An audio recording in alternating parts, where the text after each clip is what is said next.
Bonsoir à tous, bienvenue sur votre plateau. Les spécialistes vous répondent. Comme on vous a dit, on a mis en place une petite série de 10 émissions pour vous expliquer comment fonctionne le Covid de A à Z. Donc hier, on a parlé de la prévention, donc avant de rentrer en contact avec le virus.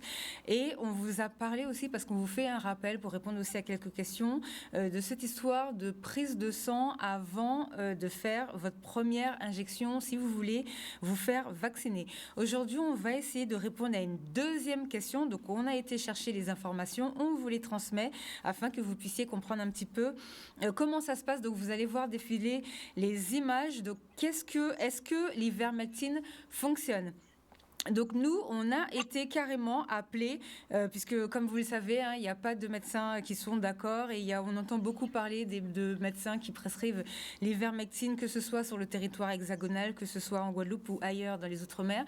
Et ça a été aussi prescrit dans de nombreux pays. Donc ce qu'on peut vous dire, c'est qu'il y a eu 3,83 millions de cas en Indonésie, parce que les gens prennent souvent l'exemple de l'Indonésie. Je ne sais pas si le fichier, si vous pouvez voir la photo qui s'affiche. Les gens ont beaucoup essayé l'ivermectine puisque ça avait été autorisé là-bas, mais finalement ça a été abandonné. Et comme vous pouvez le voir, l'Indonésie a l'un des taux de mortalité parmi les plus élevés du monde. Donc clairement, si ça fonctionnait, ils auraient pu avoir au moins une régularisation à l'utilisation de ce produit. Depuis, donc vous allez voir, il y a un tweet du ministre de la Santé de l'Indonésie qui a mis plus de 5 millions de doses de Moderna à disposition de 34 provinces, justement parce que le traitement qu'ils ont essayé en prévention n'a pas fonctionné. Donc ils ont mis le vaccin en circulation. Et vous allez voir le Premier ministre de l'Indonésie, vous pourrez vérifier, en train de se promener dans un tweet. Ils sont en train de faire de la communication en ce moment, parce qu'ils essayent au maximum de trouver un traitement. Il y a aussi des choses sur lesquelles ils travaillent. Et là, ils sont en train de passer à la vaccination. Au Brésil, les gens prennent souvent l'exemple du Brésil. Le Brésil est aussi un autre exemple à suivre. Donc là, on est sur l'Inde. Donc je vais vous parler de l'Inde après. Le Brésil est aussi un autre exemple, un mauvais exemple à citer, puisqu'il y a 52 millions de kits Covid qui sont vendus au Brésil et les scientifiques s'accordent, ils sont désespérés, ils sont dans une crise politique puisque ça ne fonctionne pas. Et comme les gens prennent de l'ivermectine, c'est vendu en grande surface, donc ils peuvent s'automédicamenter eux-mêmes. Et là, c'est vraiment quelque chose que les scientifiques et les médecins là-bas veulent faire retirer. Ils sont en plein conflit politique avec leur président. Et en Inde, comme vous avez vu le journal de l'Inde, donc on entend souvent dire que l'ivermectine a causé la chute du nombre de cas en Inde. Ce n'est pas vrai. Donc là, c'est un média indien. Donc l'Inde, les chutes ont baissé parce qu'ils ont mis en place le confinement. Donc ils ont essayé l'ivermectine et ils l'ont abandonné puisque ça ne fonctionnait pas. Donc, ce qui est écrit là dans les médias, c'est marqué que dans les cas asymptomatiques, les lignes directives révisées ont indiqué qu'aucun médicament n'est requis et ils ont abandonné aussi tout ce qui est vitamine D et tout ce qui est zinc puisqu'ils ont essayé différentes molécules. Ça n'a pas fonctionné. Donc, que ce soit au Pérou, ça a été retiré de la liste des médicaments. En Colombie, ils ont essayé sur 500 patients, ça n'a pas fonctionné non plus. Et concernant la France, alors là, vous allez le voir, l'Institut Pasteur a communiqué pour dire ils sont vraiment désespérés puisque les gens ont mal compris visiblement un article qui est sorti et donc ils rectifient en disant que non, ils ont essayé l'ivermectine, ils espèrent que ça fonctionne, mais visiblement ça ne baisse pas la charge virale. Donc comme je vous ai dit, nous on a appelé directement le laboratoire qui nous ont expliqué. Donc vous allez voir le communiqué de presse qu'ils ont retenu. C'est pas celui-là, on va voir, il y a marqué Merck, c'est la marque du produit de l'ivermectine. Si on peut changer la photo, Kevin, s'il te plaît. Voilà, donc ça, c'est ce qu'ils nous ont envoyé et ils nous indiquent qu'ils ont essayé, ils ont eu plusieurs données et que malheureusement, la seule chose qu'ils peuvent constater, c'est que ça n'a pas fonctionné. Par contre, la bonne nouvelle, donc ça c'est vraiment une bonne chose, c'est qu'ils ont travaillé sur notre molécule qui a fonctionné en Inde et qui vient d'avoir les autorisations pour pouvoir être délivré aux États-Unis. Donc au moins au niveau des traitements, ça avance. Mais en tout cas, pour ce qui concerne l'ivermectine, faites très attention puisque des fois, il peut avoir des effets secondaires. Et là, même au niveau de nos médecins à nous, il y a une remontée. Moi, les médecins nous appellent pour nous dire que des fois, les gens s'automédicamentent et c'est très dangereux, l'automédicamentation. Donc attendez encore un petit peu. Il y a la nouvelle molécule qui s'appelle le Ravir, voilà, qui va sortir. De toute façon, je pense qu'on va en parler puisque dans la série des 10 épisodes, on va parler des vaccins et des différents traitements. Donc ça, c'est une information que je vais demander aux médecins pour savoir s'ils peuvent nous éclaircir sur ce point. Donc bonsoir à vous tous. Avec nous en plateau, nous avons Madame Isabelle Bambou. Vous êtes technicienne au laboratoire du CHU et hier, on a été faire un reportage dans le laboratoire pour savoir comment fonctionnent les tests puisqu'aujourd'hui, nous allons parler du diagnostic du patient Covid. Donc pareil qu'hier, aujourd'hui, les médecins vous expliquer comment ça fonctionne et tout à l'heure, on va ouvrir la ligne pour que vous puissiez poser votre question. Donc monsieur professeur Raymond Césaire, bonsoir.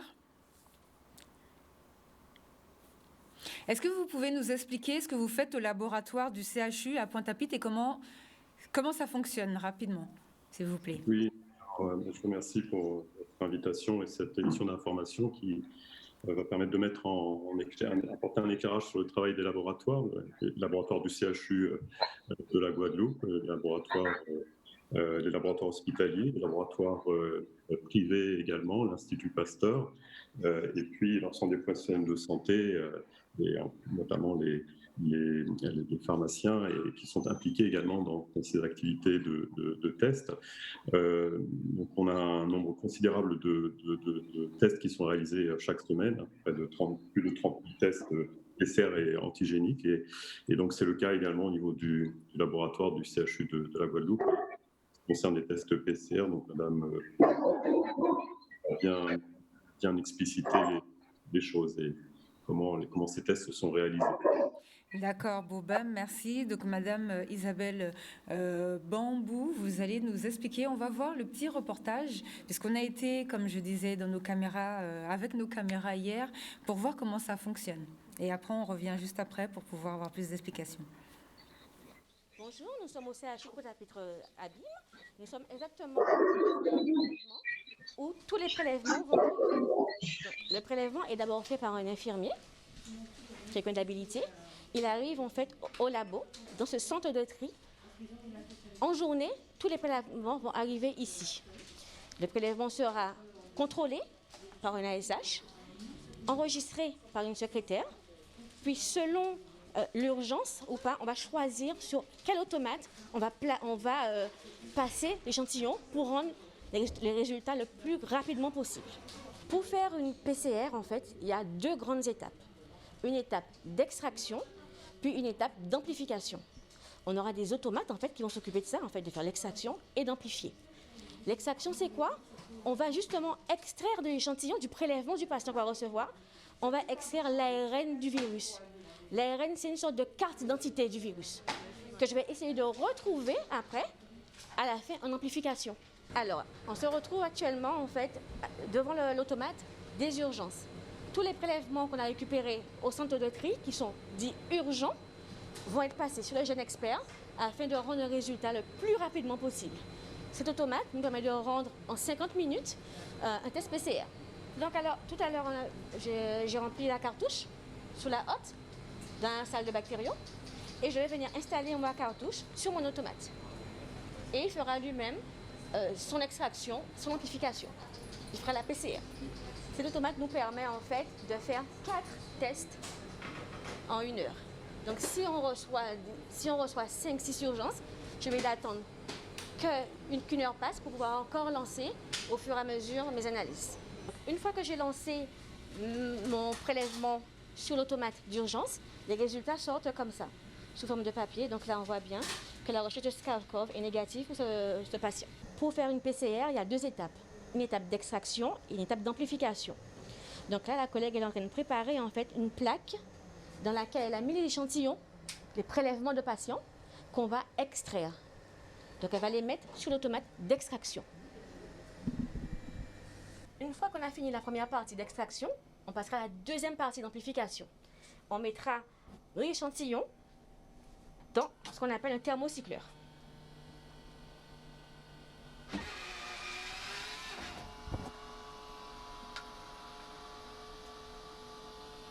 Alors, le thermocycleur, en fait, ça va durer 1h30. Pendant cette phase, en fait, il va récupérer l'ARN que j'ai extrait, que j'ai mis en contact avec un ARN que je connais du Covid. Il va faire plein d'amplifier, il va amplifier, jusqu'à reconnaître, en fait, voir si dans mon prélèvement, il voit quelque chose qui ressemble au Covid-19. Donc, si dans l'échantillon, il reconnaît quelque chose, il me dira, OK, c'est l'échantillon, c'est un patient positif Covid-19 ou négatif Covid-19. Les résultats vont se présenter comme ça. Donc, un patient positif apparaîtra comme ça. J'aurai des courbes qui montent. Vous voyez bien les courbes qui montent. J'ai des couleurs, des rouges, verts, bleus. Ça, c'est un patient positif Covid. Un patient qui n'a pas le Covid, tout sera plat. J'ai rien qui monte. Je n'ai pas de courbe exponentielle. Donc, si on regarde rapidement, dans ma série d'hier, du 24, mon premier patient était positif. J'ai un patient positif, un patient négatif, et ainsi de suite. Donc, nous, on va devoir à chaque fois regarder chaque patient et vérifier si ce patient-là est positif ou négatif au Covid. Si je prends, donc c'était une petite série, ça hier, une petite série de 55 échantillons. Je sélectionne toute ma série de 55 patients. Je vois que j'ai eu autant de positifs dans ma série d'hier.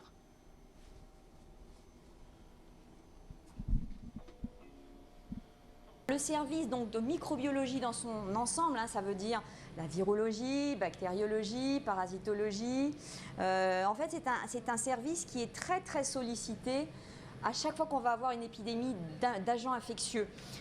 C'est-à-dire quand on a des arbovirus, quand on a maintenant effectivement le SARS-CoV-2. Parce que quand les gens passent par l'hôpital, on va avoir en fait une augmentation globale de tous les bilans qu'on va faire quand on a de la fièvre, quand on a des signes respiratoires. Donc, c'est vrai qu'effectivement, le secteur virologie qui va faire le diagnostic particulier de l'infection SARS-CoV-2 va effectivement être énormément impacté. Il est impacté maintenant depuis près de 2 ans. Mais le service de microbiologie également dans son entité est aussi très impacté. Un exemple, on a une énorme augmentation de tout ce qui est ce qu'on appelle hémoculture, uroculture, qui sont des bilans en fait, qu'on fait quand quelqu'un a de la fièvre et des signes respiratoires. Donc tout ça va gonfler, si vous voulez, la quantité d'analyses qu'on doit traiter chaque jour, y compris les week-ends et jours fériés, et donc va demander une réorganisation totale du service pour pouvoir assumer ce surplus de charges de travail qui s'ajoute en plus à l'activité qu'on a normalement dans ces secteurs qui, si en dehors des épidémies, ne sont pas inactifs. On a des malades qui n'ont pas de Covid et qui sont quand même pris en charge également à l'hôpital, même si actuellement on est dans une situation de crise terrible qui en fait met souvent de côté des pathologies qui ont besoin d'être prises en charge à l'hôpital et qui ne peuvent pas, du fait de l'occupation et des médecins, des infirmières et des locaux par les personnes atteintes du Covid. Ce qui est important de comprendre, c'est que l'administration hospitalière a fait de gros efforts pour pouvoir augmenter les capacités diagnostiques en matière de Covid. C'est très compliqué parce qu'il faut, en fait, si vous voulez faire appel à des nouvelles techniques supplémentaires, des automates supplémentaires. Mais ce qu'il ne faut surtout pas oublier, c'est que derrière tout cet appareillage qu'on acquiert et qu'il faut mettre en place, ça prend énormément de temps également, il faut aussi des gens pour les faire fonctionner. Et là, au niveau du personnel, c'est vrai que c'est ce qui est le plus compliqué, c'est que notre personnel, même si on a une augmentation de nos capacités par l'augmentation des automates d'analyse de Covid, eh bien, ces personnes-là n'ont pas été, si vous voulez, suffisamment supportées en effectif pour pouvoir assumer de façon correcte avec des horaires normaux et des week-ends normaux. Donc ça veut dire quoi? Que l'équipe en fait de virologie dans son ensemble est sous tension depuis 2 ans avec des gardes quasiment tous les week-ends et des journées de travail parfois de 10 heures. C'est important de le préciser. D'accord, donc on comprend que vous êtes déjà sous tension avant le Covid. Franchement, la situation sanitaire, on a vu qu'en Guadeloupe, c'était déjà catastrophique. Moi, j'ai une question que les gens qui reviennent pas mal, c'est comment vous faites la différence entre le Covid et les gens qui ont déjà eu la dengue, par exemple? Est-ce que ça, c'est quelque chose que vous arrivez bien à analyser? Ah oui, ah oui. Il faut savoir que nous, au labo de Viro, ça fait plus de 10 ans qu'on fait de la PCR. Donc on sait très bien faire la différence entre un patient Covid, un patient dengue. En fait, c'est tout simple. C'est que j'aurai des réactifs différents. J'aurai un réactif ciblé pour la recherche de Covid et un réactif ciblé pour la recherche de dengue. Pour tous les autres virus, j'aurai des réactifs spécifiques à chaque virus que je vais rechercher. D'accord. Pour la recherche de la dengue, en fait, c'est vrai que les symptômes sont un peu similaires. Déjà, ce ne sera pas un prélèvement nasopharyngé, ce sera un prélèvement sanguin. D'accord. En ce moment, il y a de la dengue ou il n'y en a pas? Parce qu'ils n'arrêtent pas de dire que c'est fini, mais en ce moment, il y a de la dengue. Non, en ce moment, je ne trouve pas de dengue positive.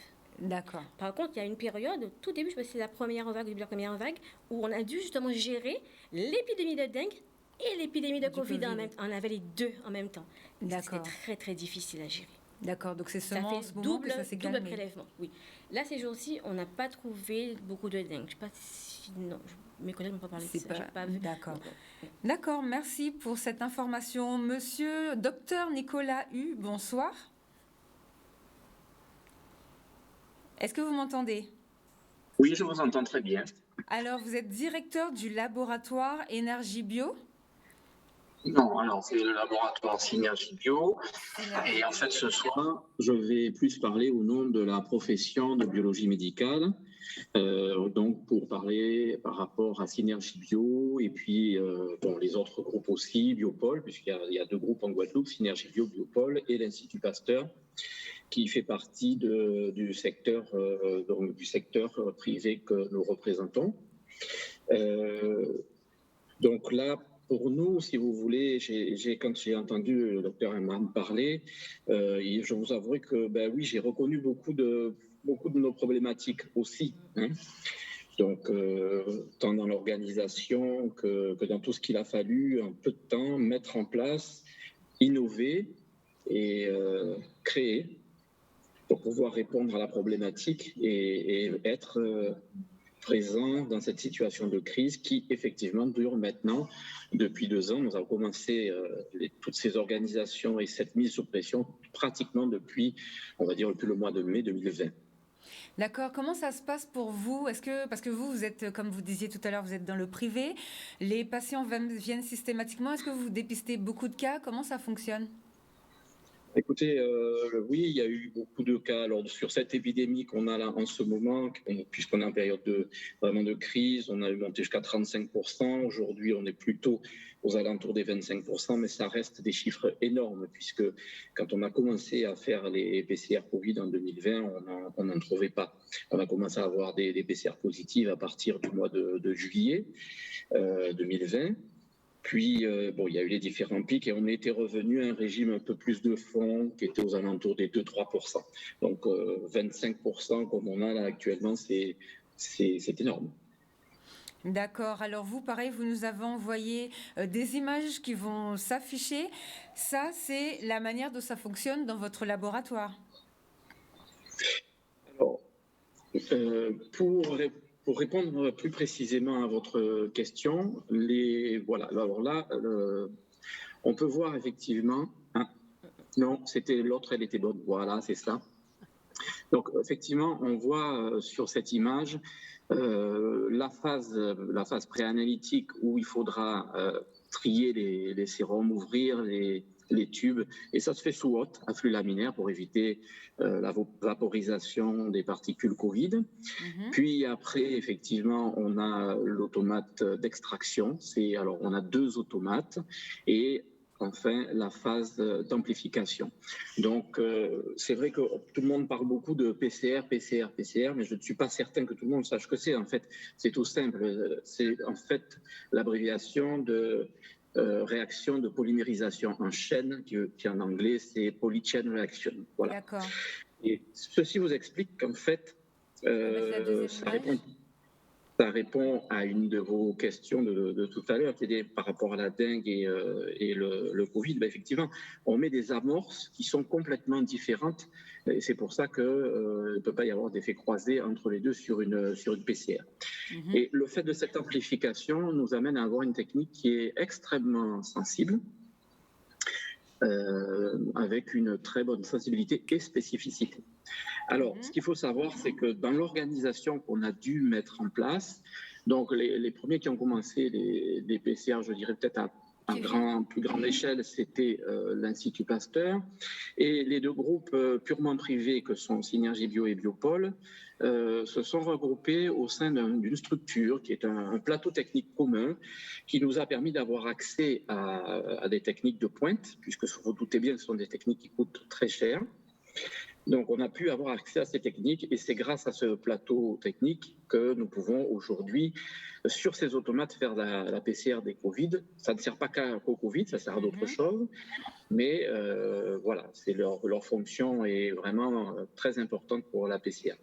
Et effectivement, il a fallu innover et trouver des ressources parce que, vous savez, les automates, c'est une chose, mais ça ne marche pas tout seul, hein. Il faut des gens à côté. Voilà, donc ça me paraissait important à signaler. Dans l'organisation, là peut-être que vous pouvez passer l'autre diapositive, celle qui était sur la couverture du territoire. À revenir sur la diapo avec les centres, d'accord ? En parler, parce que voilà, celle-là, on n'en a pas parlé. En fait, sur cette diapositive, vous voyez que le territoire de la Guadeloupe, au niveau du maillage privé, a été très important, et toujours très important, je dis a été, mais est toujours très important, puisque les différents groupes ont des sites un petit peu partout en Guadeloupe.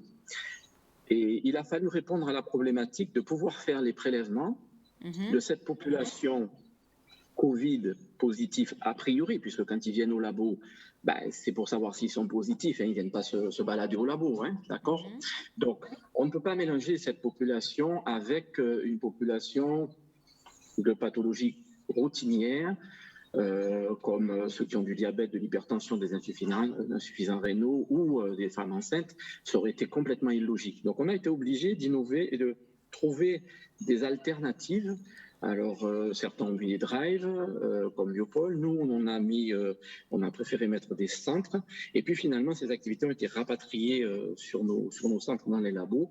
Et c'est ainsi que, par exemple, pour Synergie Bio, au niveau de Basse-Terre, on a le laboratoire fait le matin de la biologie routine, puisqu'effectivement, ça continue, hein, on ne peut pas s'arrêter. L'après-midi, uniquement du Covid.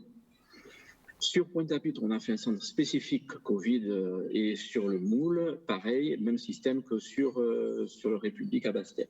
Concernant Biopôle, eux aussi ont un centre à l'aéroport et ont des locaux qu'ils ont attribués à des moments au Covid sur leurs locaux de laboratoire. D'accord, merci beaucoup pour cette intervention.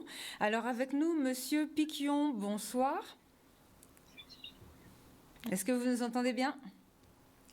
Je vous entends parfaitement. Bonsoir à tous. Bonsoir. Alors, vous êtes président de l'URPS Pharmacie. Est-ce que vous pouvez nous expliquer ce que vous faites, s'il vous plaît ? Absolument. Donc, du coup, tous les 5 à 6 ans, il y a la mise en place d'un bureau au sein de la profession des pharmaciens libéraux d'officine. Alors, je ne vous entends pas du tout. Vous m'entendez mieux, là ? Ah oui, merci. Parfait. Donc, alors, je vous disais, tous les 5 à 6 ans, il y a la mise en place d'un bureau au sein de la profession des pharmaciens d'officine libéraux pour des missions de santé publique. Donc, il s'agit donc des élections de l'Union régionale des pharmaciens libéraux d'officine des îles de Guadeloupe. C'est plutôt une mission qui est régie par rapport à des axes de santé publique. Donc là, vous comprenez bien évidemment que la problématique du SARS-CoV est pile dedans et de l'épidémie est pile dedans. D'accord, merci. Bon, bien évidemment, je vais vous poser la question, puisque vous avez vu que c'est le sujet principal dans les 2 départements. Est-ce que c'est vrai que les pharmaciens ne délivrent pas d'ivermectine lorsque le médecin le prescrit ? Non, moi, vous savez, je suis extrêmement facile et On fluide vous entend avec, très mal. Vous m'entendez mieux, là ? Oui. Je suis extrêmement facile avec cette question qui ne pose aucun problème à notre profession. dans la mesure où aujourd'hui, il y a plusieurs cas de figure. Ce que je sais, c'est qu'à partir du moment où il y a une délivrance d'ivermectine qui répond à un patient qui est Covid+, ou qui a été Covid+, qui a eu un traitement avec une corticothérapie, il est en tout cas convenu, puisqu'il y a un consensus médical là-dessus, qu'à la sortie de sa corticothérapie, il a un traitement à base d'ivermectine. Donc dans ce cadre-là, qui est extrêmement clair et qui est validé par le corpus majoritaire des confrères médecins libéraux et hospitaliers, évidemment qu'on délivre l'ivermectine sans aucune question particulière. Évidemment, une fois qu'on se sera assuré de ces 2-3 points-là. D'accord. En tout cas, j'en profite pour le dire que l'ivermectine n'a aucune visée thérapeutique pure dans le traitement de la maladie de la Covid. Elle interagit plus pour prévenir les corticothérapies par rapport à l'anguillose et un ensemble de parasitoses qui ont pu exister sous nos latitudes. Ça, Oui, c'est une chose. C'est ce que le laboratoire nous expliquait.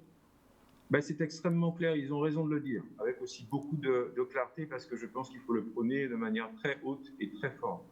Il y a aussi une dernière chose pour finir sur l'ivermectine, c'est que c'est malheureux, mais que les concitoyens et que les Guadeloupéens aussi le comprennent, malheureusement, qu'il n'y a aucune vocation, aucune vertu à prendre de l'ivermectine dans un cadre prophylactique, donc quand on est Covid négatif.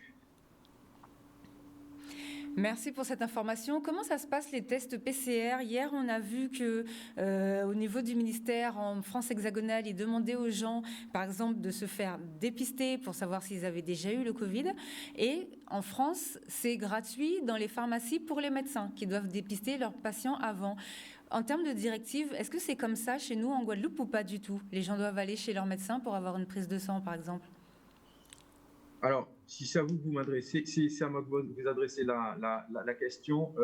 En officine de pharmacie, on privilégie plus les tests antigéniques et les autotests. D'accord. Donc, en ce qui concerne les tests PCR, c'est plus la préoccupation de mon confrère Nicolas Huc qui serait en capacité de répondre à mon avis. D'accord. De toute façon, on va afficher votre document. On va afficher votre document avec le test antigénique et les autotests. Comment ça fonctionne exactement, les autotests, les gens, parce qu'on sait aussi que ça donne accès au pass sanitaire. Absolument. En fait, vous avez 2 portes d'entrée concernant les autotests. La première porte d'entrée, c'est un patient qui est asymptomatique et qui va se présenter à l'officine parce qu'il est soit personne cas contact, ou soit parce que simplement il a un doute, mais il n'a pas de symptômes. Donc, c'est selon son plein gré qu'il se présente, et donc il demande à faire des autotests, et dans ce cas-là, comme cette démarche est libre, pleine de sa part, il va pouvoir les faire, ces autotests, chez lui, à raison de tous les 2 ou 3 jours, ainsi que tout son entourage proche. Donc ça, c'est plutôt une démarche qui est prophylactique, de manière à anticiper l'éventuelle apparition qui sera confirmée dans un deuxième temps par un test antigénique ou PCR du virus. Ça, c'est une typologie. Oui. Je voulais juste vous demander rapidement, on sait que les gens font beaucoup de réunions entre eux. Est-ce que c'est ce genre de test qu'ils doivent faire, qu'ils doivent favoriser? Écoutez, quand il y a un doute, typiquement, oui. Dès qu'il y a un doute, oui. Et justement, j'invite la population, si elle doute, à aller directement vers ce genre de test. Mais l'utilité majeure, et j'en reviens au deuxième point par rapport à l'utilité des autotests, c'est l'utilisation des autotests dans un cadre supervisé, qui est celui de l'application du fameux pass sanitaire qui est donc en vigueur depuis le 9 août. Alors, dès lors qu'on parle de ce deuxième cas de figure, là, il s'agit d'une démarche qui est contextualisée et qui a lieu à l'officine et qui nécessite effectivement une déclaration a posteriori au niveau de la préfecture et de l'ARS. Et ça, c'est une démarche qui effectivement donc, est faite en officine dans un cadre qui est clair de libre consentement du patient et de son plein gré, et en même temps dans des conditions d'hygiène qui sont aussi bien maîtrisées et bien contrôlées. Pour faire court, le patient vient à l'officine, on lui décontamine les mains, on l'installe et on l'assiste dans la démarche de détection avec les couvillons à partir du moment où il a rempli un formulaire qui valide le fait qu'il soit éligible justement à faire ce fameux test. Alors, naturellement, vous allez me poser la question, quels sont les critères d'éligibilité? Alors, majoritairement, ces tests supervisés donc, sont destinés pour les patients qui sont majeurs et qui, justement, souhaitent valider ce fameux pass sanitaire. Alors voilà, éventuellement, comme je l'ai dit, il y a un autre cas de figure pour quand le patient, c'était le premier cas de figure, vient directement à l'officine et a un doute, même s'il est toujours asymptomatique, et souhaite se faire tester, mais ça, il peut le faire chez lui en huis clos. Là, à ce moment-là, majeur ou pas, il n'y a pas de problème. Hein. Il peut aussi l'utiliser. Dans le cadre du pass sanitaire, le patient doit être majeur et libre de son plein gré et doit signer un document de consentement. D'accord, on va mettre le deuxième document pour les momo Covid, les autotests supervisés, où là, vous indiquez qu'il y a 2 chemins. Le premier positif, la personne s'isole et il doit faire, comme vous disiez tout à l'heure, la validation au laboratoire. Et pour le négatif, il peut imprimer directement son QR code. Voilà, absolument. Alors, c'est exactement ça, le deuxième mémo Covid qui apparaît ici à l'écran. 2 cas de figure. Voilà, c'est ce que vous disiez. Le premier de gauche, où effectivement, quand il y a 2 barres, donc bon, on ne va pas aller dans la technique, mais en gros, quand le test est positif, il faut qu'il y ait impérativement un isolement. Je reviens sur la notion d'isolement qui est quand même fondamentale. Un isolement, ça a 2 ou 3 caractéristiques des cas de figure différents. Un isolement, c'est bien évidemment qu'on reste chez soi, mais il y a aussi l'isolement à la maison. Ça veut dire que si je vis chez moi avec ma femme, mon fils, et que j'ai un test qui s'est révélé être positif, je dois aussi me tenir au sein même de mon propre domicile à l'écart de ces derniers. C'est impératif. Sinon, la vertu de l'isolement devient complètement caduque et nulle. Donc, j'en profite justement pour ressensibiliser la population sur ce sujet-là, qui a 2 types d'isolement. C'est premièrement, naturellement, de ne pas sortir, en tout cas hors de chez soi. Voilà, mais rester dans une chambre, par exemple. Voilà, et puis si vous ne vivez pas seul, que les personnes qui vous côtoient, que vous ayez des schémas de fonctionnement qui ne soient pas temporisés au même moment et qui n'aient pas lieu, en tout cas, de manière concomitante. Alors, juste une précision, madame, parce que ça me semble important de le dire. Allez-y. Moi, j'ai eu beaucoup de personnes au comptoir et beaucoup de confrères aussi, de patients qui disaient mais je ne comprends pas, j'ai un test positif, je reçois un texto ou un SMS de la part des institutions et on me dit qu'après 10 jours d'isolement, je peux directement reprendre mon poste si je n'ai plus de symptômes. Alors que ça m'est même arrivé, alors que je suis toujours positif au bout de 10 jours, tout le monde le dit. Alors oui, il y a une précision apportée à la population et encore une fois, il y a une communication à la démarche à y adjoindre. Oui, en fait, le virus, il n'est plus présent de manière suffisamment grande en quantité pour continuer à provoquer des phénomènes de contagiosité passé les 10 jours. Par contre, le corps a un phénomène, après 10-15 jours de contamination, d'excrétion par les pores, par la transpiration du virus mort. Donc en fait, c'est pour ça qu'on garde une certaine positivité, mais on n'est plus contagieux. Donc dès lors que cette phase d'isolement, si elle a été correctement respectée, est passée, on peut reprendre, si on n'a pas de complications et de symptômes, son travail dans les conditions usuelles. D'accord, ben merci pour cette précision importante. Je souhaiterais intervenir par rapport à 2 points que M. Pichon a dit, qui me semblent fondamentaux. Le premier, c'est concernant ce qu'il vient de dire, que 10 jours, on peut reprendre notre travail. Mais c'est aussi important de comprendre que ce n'est pas la peine, quand on a été Covid positif, authentifié positif par PCR, de venir au laboratoire pour venir faire un autre test pour voir si on a toujours du virus. Il faut que vous sachiez que, vu la sensibilité de la technique, on peut avoir des gens qui restent positifs pendant 1 à 2 mois. Voilà. Et ce n'est pas pour ça qui sont contaminants. Ça, c'est la première chose. Ce que vous dites, c'est important. Est-ce que ça pourrait fausser nos chiffres au niveau, par exemple, des contaminations, au niveau de l'ARS, si les gens ne savent pas qu'ils ont le Covid depuis 2 mois? Alors, en général, on explique aux gens quand ils reviennent pour justement se faire tester après en disant mais j'ai été testé il y a 10 jours, vous savez, j'étais positif, je viens voir si. On leur dit que ce n'est pas la peine. Ce n'est pas la peine pour 2 raisons. La première, parce qu'effectivement, vous l'avez dit, ça peut fausser les chiffres.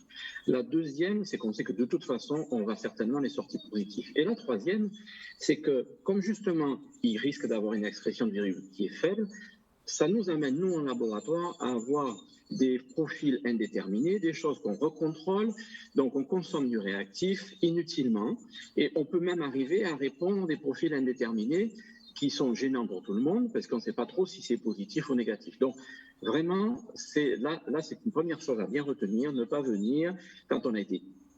Je ne parle pas des cas contacts, où c'est très différent le raisonnement. Hein. Le cas contact doit être contrôlé 7 jours après.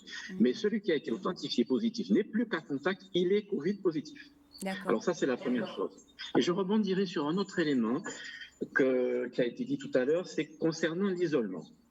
Alors effectivement, il nous arrive très régulièrement dans nos salles d'attente au laboratoire d'avoir des gens qui ont été dépistés positifs, qui viennent faire un test PCR, voire qui ont eu des bilans complémentaires et qui viennent au laboratoire durant leur période d'isolement pour faire leur test. Donc vous comprenez très bien que ce n'est pas une façon de procéder, puisque si vous asseyez dans la salle du laboratoire, alors on a beau limiter l'entrée, et je reconnais aujourd'hui, je peux vous le dire, que c'est pas facile pour nous de dire aux gens, ben, vous êtes restés dehors parce qu'on a déjà 4 personnes, 5 personnes, 10 personnes dans la salle, on ne peut pas prendre plus de monde, donc c'est pas agréable, mais les quelques personnes qui seront là risquent d'être contaminées par vous qui êtes positifs.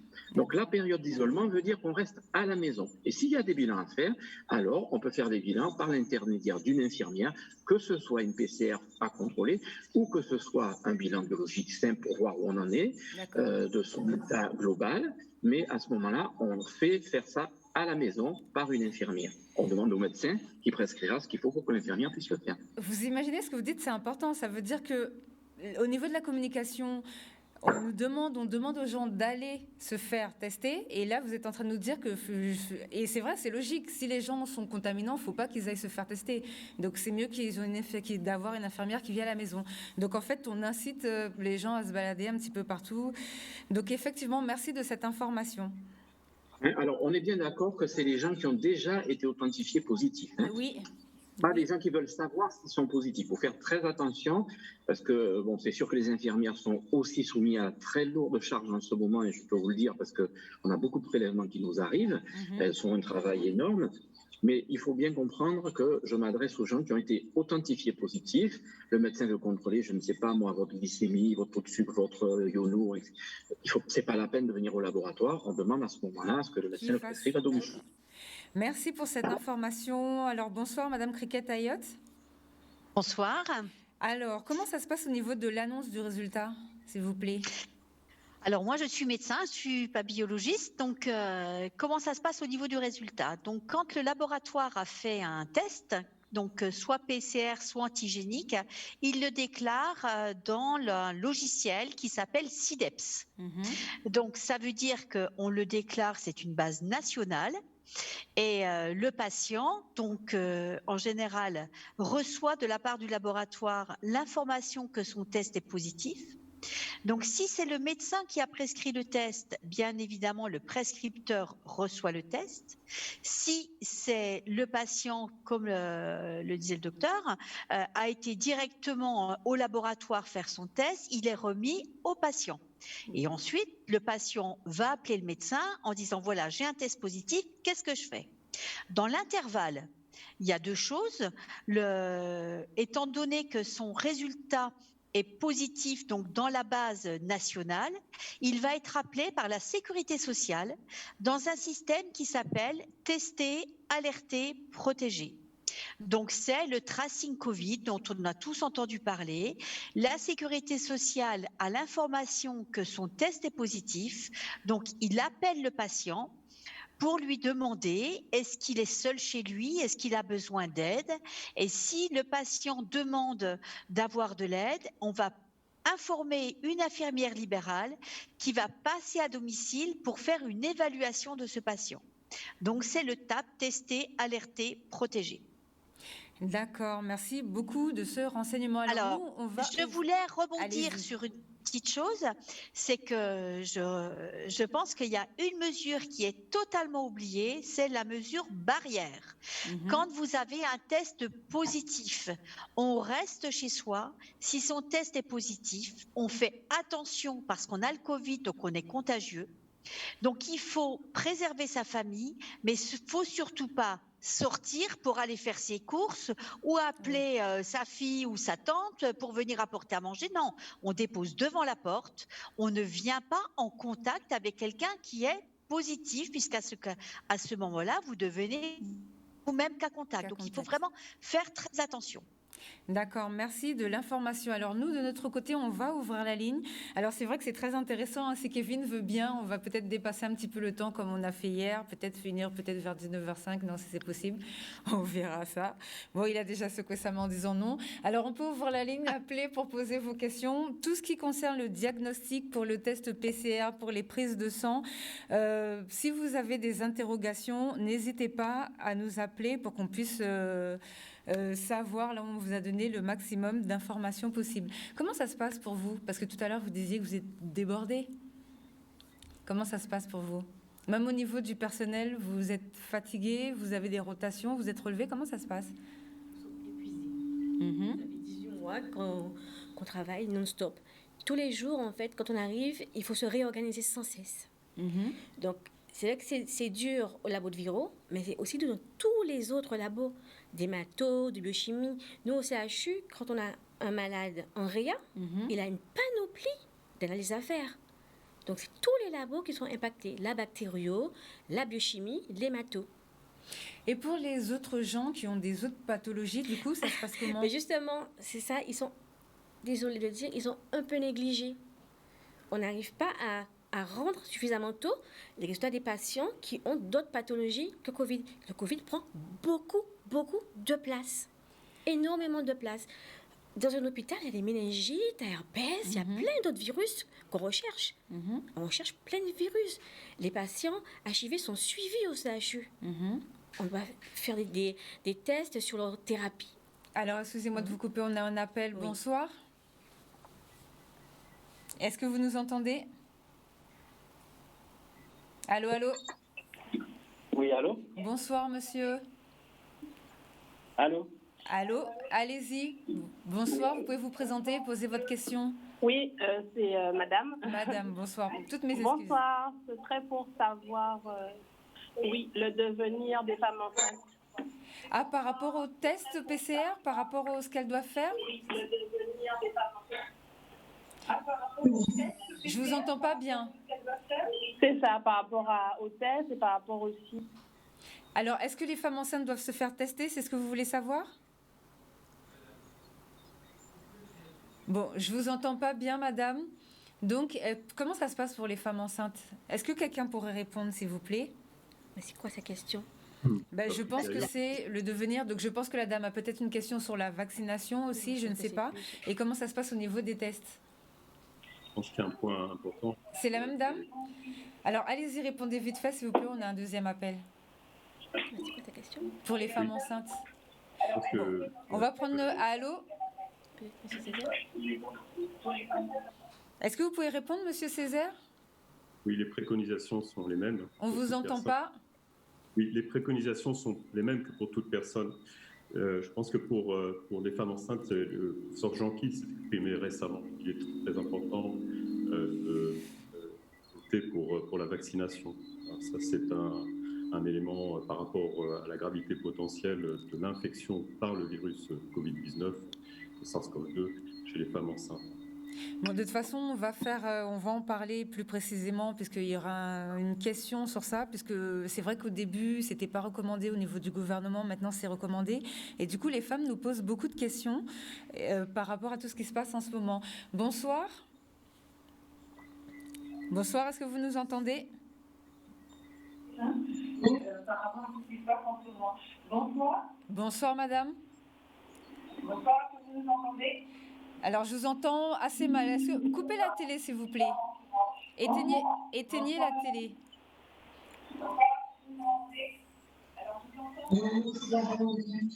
Allô? Allô, allô?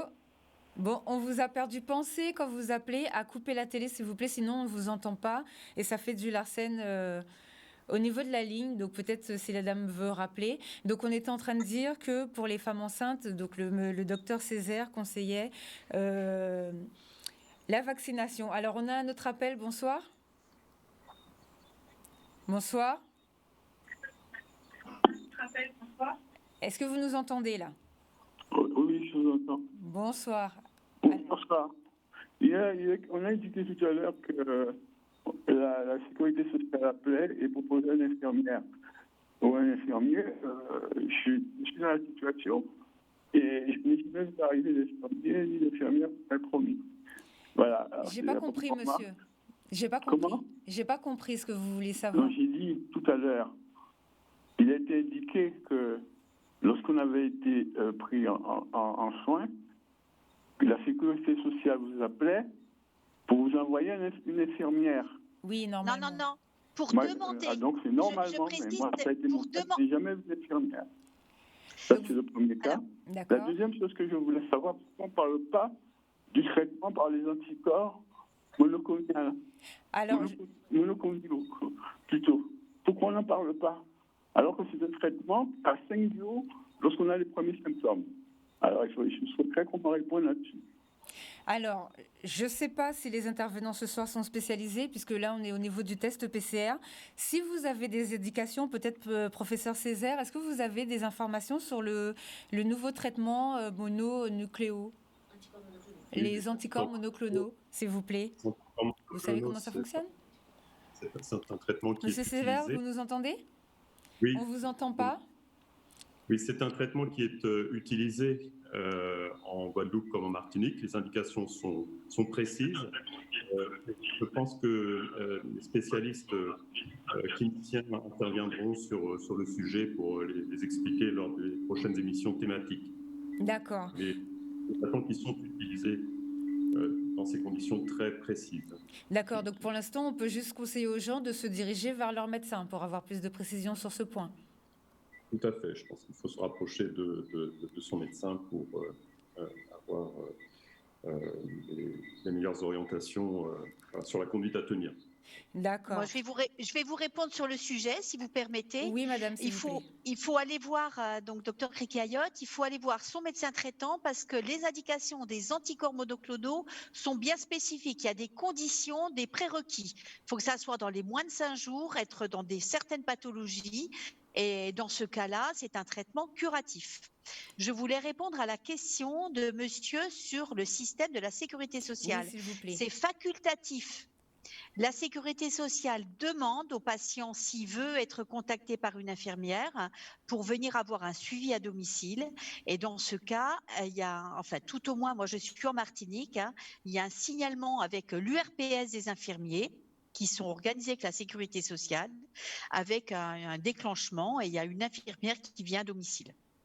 Je ne peux pas répondre pour la Guadeloupe, je ne sais pas pour la Guadeloupe, mais en Martinique, enfin c'est partout, ce système TAP, mais c'est pas obligatoire. On demande au patient s'il veut et si c'est facultatif, enfin c'est facultatif. D'accord, merci beaucoup madame pour ces informations. Et moi monsieur, je note votre question. Je ne peux pas vous assurer d'avoir quelqu'un de la sécurité sociale demain parce que pour l'instant ça vient au fur et à mesure, mais on va prendre contact avec eux pour avoir quelqu'un, un intervenant en plateau pour pouvoir vraiment expliquer correctement aux gens comment ça se passe et comme ça vous allez pouvoir soit rappeler ou soit avoir le maximum d'éléments. On a un autre appel, bonsoir. Alors, est-ce que vous pouvez couper la télé? Allô? Allô, bonsoir madame. Bonsoir. Alors, allez-y, présentez-vous et posez votre question. Pour poser ma question, vous m'entendez convenablement? Super. Oui, bon, alors moi, ma question, c'était effectivement au docteur Criquet-Ayotte. Lorsqu'un patient est détecté positif, lorsque la sécurité sociale appelle, est-ce que la sécurité sociale pose la question à savoir si les conditions sont réunies pour que le patient reste confiné chez elle, et que si c'est une famille nombreuse, est-ce que ce patient-là est pris en charge ou alors il est confiné carrément dans une chambre avec les autres membres de sa famille? C'est une excellente question. Allô? C'est une excellente question, madame. La sécurité sociale, elle va vous répondre. D'accord. Vous m'entendez? Pardon. Attendez, la sécurité sociale informe le patient qu'il est... Madame Criquet-Ayotte, Vous m'entendez? Oui, c'est bon, allez-y. La sécurité sociale informe que le patient est positif. On lui rappelle les mesures d'éviction.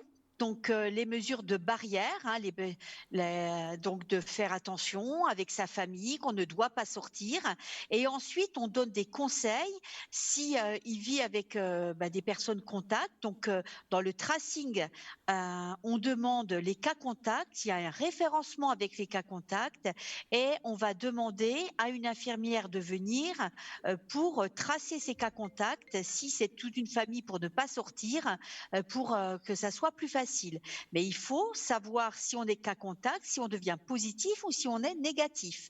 Et en attendant d'avoir le résultat, la personne qui est cas contact doit s'isoler de la personne contaminante qui, elle, a le Covid, mais s'isoler dans la maison et ensuite faire son test pour justement, si jamais le test revient positif, que dans le laps de temps avant de savoir sa positivité, elle n'ait pas disséminé, elle aussi, la Covid. D'accord, merci beaucoup pour cette information. Et du coup, pour les familles nombreuses, pour l'instant, il n'y a pas de système vraiment. Les gens doivent prendre sur eux, se responsabiliser vraiment pour s'organiser et les mesures toute la famille. Les mesures barrières, elles existent pour tout le monde. Que vous soyez, quand vous êtes Covid, vous faites les cas contacts sont les cas contacts qui sont au travail, les cas contacts de la famille. Donc la première. Et ça, je pense qu'il faut vraiment le rappeler parce que les gestes barrières sont très importants. Quand on est cas contact, on s'isole chez soi, on fait chambre à part avec son mari, on fait attention et on regarde les personnes autour. Si jamais elles sont négatives, on maintient encore plus la distance et le mieux, c'est d'essayer d'aller autre part. Mais si on est positif, tout le monde est positif. Donc, on isole la personne contaminée pour ne pas qu'elle contamine les autres. Et on fait très attention à bien respecter les gestes barrières, les choses toutes simples. Attendez, mon mari est positif, attendez, je vous passe au téléphone, docteur. Non. On ne passe pas le portable si quelqu'un est positif. Vous voyez, c'est des petits gestes sur lesquels on n'a pas l'habitude. Et les gestes barrières sont pas toujours très bien respectés. Tout à l'heure, vous aviez une auditrice qui parlait qu'on avait des réunions.